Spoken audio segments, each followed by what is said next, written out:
Назгүл Ысқақова, әже аманаты. Пойыз жайлап келіп, шағын ғана станцияға тоқтады. Бұл қай станция?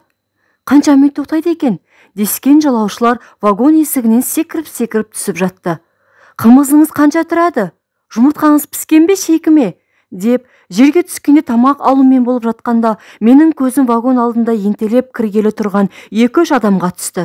Үстінде ақ кигел, басында темір жолшы фуражкесін киген ұзын бойлы, арықша келген қара жігіт басын ақ жаулықпен 2-3 қайтара ораған қара қамзол, көк атластан шұбалта көйлек киген, қолында тағы бір қарияны қолтықтай ұстап сүйеп тұр екен. Арттағылар қарияның жаулығының ұшы мен атлас көйлегінің етегін басып қалса керек. Өй, мұнан тұрғандар қайтеді?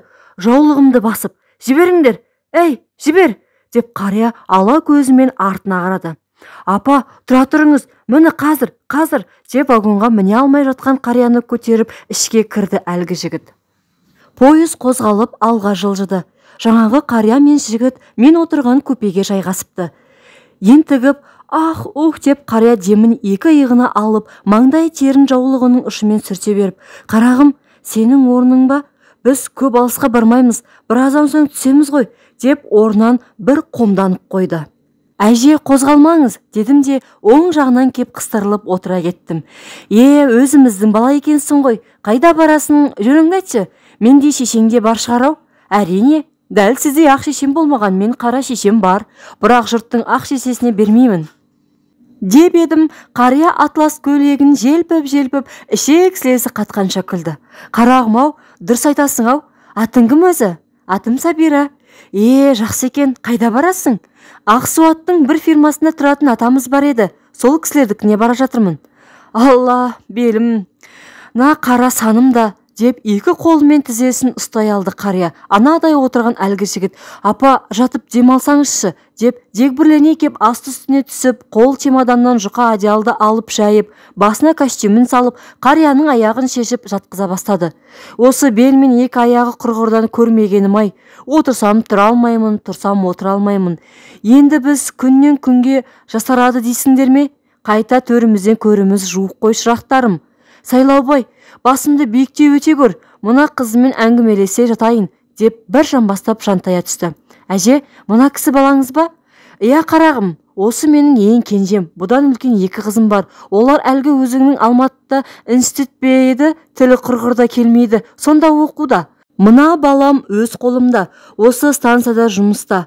Бұл да әлгі сырттан оқитыны бар ғой, сонда оқиды. Осы мына Ташкентте. Балам жұмыста болғанда әлгі простой емес, кәдімгі жол бригадирі, жұмысты жақсы істегені үшін талай мақтау қағазда бар. Бірнеше рет Алматыдағы жиналысына да қатысып келді. Осы бала менің қуанышым да, жұбанышым да, малым да, жаным да болып отыр. Өзім қартайғандағы көрген жақсылығым, рахатым осы бір жаман қарамның арқасында. Ақсақалым қайтыс болғанда 2 жас баламмен қалдым. Өлген адамның артынан өлмейсің. Тірі адам тіршілігін істейді. Темір жолда жөндеу мастерскойында жұмыс істедім. Біреуден кейін, біреуден артық, құрметтің берген ырзығымен күн көріп жаттық.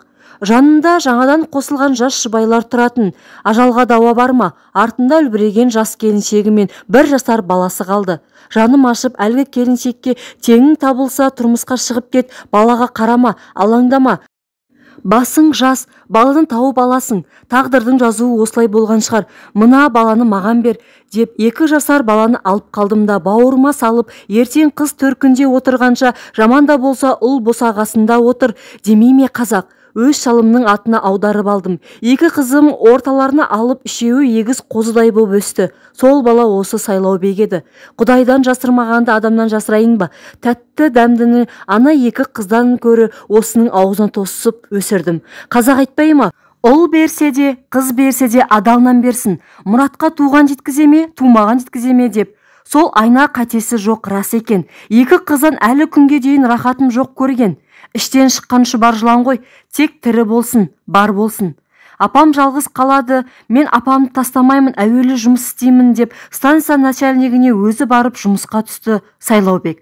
Міне енді рахатын көріп жүрмін. Құдай көз жасты көрді екен деген осы емес пе? Кимегенді кидім, ішпегенді іштім. Ел Қанипаның ұлын қарашы. қашырдайынан жұмыс істеп жылынушы еді, енді не жорық Қанипаның қолын жылы суға малдырып отыр дейтін болды. О, тәубе, тіл көзден сақтай көр деп қария құданың бір сыйынып алды. Ау, Сайлаубек деп көрші бөлмеден украин жігіттерімен карта ойнап отырған баласын шақырды. Не болды апа, деді ол апасының жанына кеп құшақтап. Вагонда отырған біздің көзімізге біріншіден мына сотқалдай жігіттің шешесін құшақтаған қылығы оғаш көрінсе, екіншіден ана мен баланың бір-біріне деген мейірімді махаббатын көріп, шіркін, ана неткен қадірледің деген назды сезім бойымызды билеп кетті. Айналайын, жаман қарам, ел көзіне сотқалдай жігіт көрінгенмен өзіме әлі жас баладай деп Сайлаубекті арқасынан қағып маңдайынан сүйді. Айтпақшы, осы әлгі Алматыда жақсы оқитын қыздар бар шығар-ау, шашын күзеп 1 метрден көйлек киген модный қызының керегі жоқ. Өзіміздің кәдімгі қарапайым қызды айтам. Әттең, жақсы келінім болса, жанымды ұршыққа үйіріп апалап тұрса, Қанипаның бағы ғой шіркін, деп қария бір күрсінді. Қали дегеннің баласы өзі оқыған, бас аяғы жинақы, қолда аяққа тұрмайтын пысық келіншек әкепті деп естіп едік. Соны ойбай-ай, қамыр илей алмайды екен деп, және бетмау тырнағын бояйтын бояп, көйлегінің астынан қатырған бір нәрсені киіп алады деп қатындар шуласып жүр. Жаным-ау, ол делдеткені не сәні? Осы құлымды үйлендіріп, әйелін көріп, одан кейін барып өлсем, арманым болмас еді, деп қария орнынан тұрды. Әжеу, сонан соң бір кішкентай немере сүйсем деп тағы өлгіңіз келмес. Ой, қарағым-ай, оның да рас екен-ау. Әйтеуір сыртының сұлуынан емес, ішінің сұлуынан маған келін ескере жүрші, қарағым. Апасының қолтығынан демеп, киімін киіндіріп жатқан Сайлаубектің құлағына әйелін көрсем, немере сүйсем деген сөздер жақты ма, қайдам. Бізге қарап, жымия күліп, тісін ақсита ыржиды. Ақадал еңбек сүйгіш перзентіңізге сай, адал жан келін тап болып, жолыңыз болсын, әже.